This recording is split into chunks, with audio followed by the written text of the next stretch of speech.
జీవించడం అంటే భౌతికంగా జీవించడం కాదు కదా. మనిషి యొక్క జ్ఞాపకాలు, మనిషి ప్రభావము, మనిషి తన మీద వేసిన చైతన్యం అవుతుందో ఆ చైతన్యంలో మనుషులు నిరంతరంగా మనసులో కదులుతుంటారు. గద్దర్లో నేను 2 సంఘటనలు చెప్పి ముగిస్తాను, ఎందుకంటే టైం లేదు. కానీ వావిలాల గోపాలకృష్ణయ్య గారు ఆయన చాలా చివరి దశలో ఉన్నాడు. ఆయన ఆరోగ్యం బాగాలంటే నేను గుంటూరు వెళ్ళాను ఆయన చూడ్డానికి. ఆ తర్వాత ఒక 4 రోజులు ఆయన చనిపోయాడు.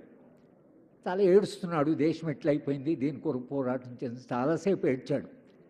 వాళ్ళ అన్న కూతురు వచ్చి సారు మీతో మాట్లాడానికి వస్తే ఏడుస్తూనే ఉన్నారు. ఆ మాట్లాడుతున్న సందర్భంలో ఆయన ఒక 2 మాటలు చెప్పాడు.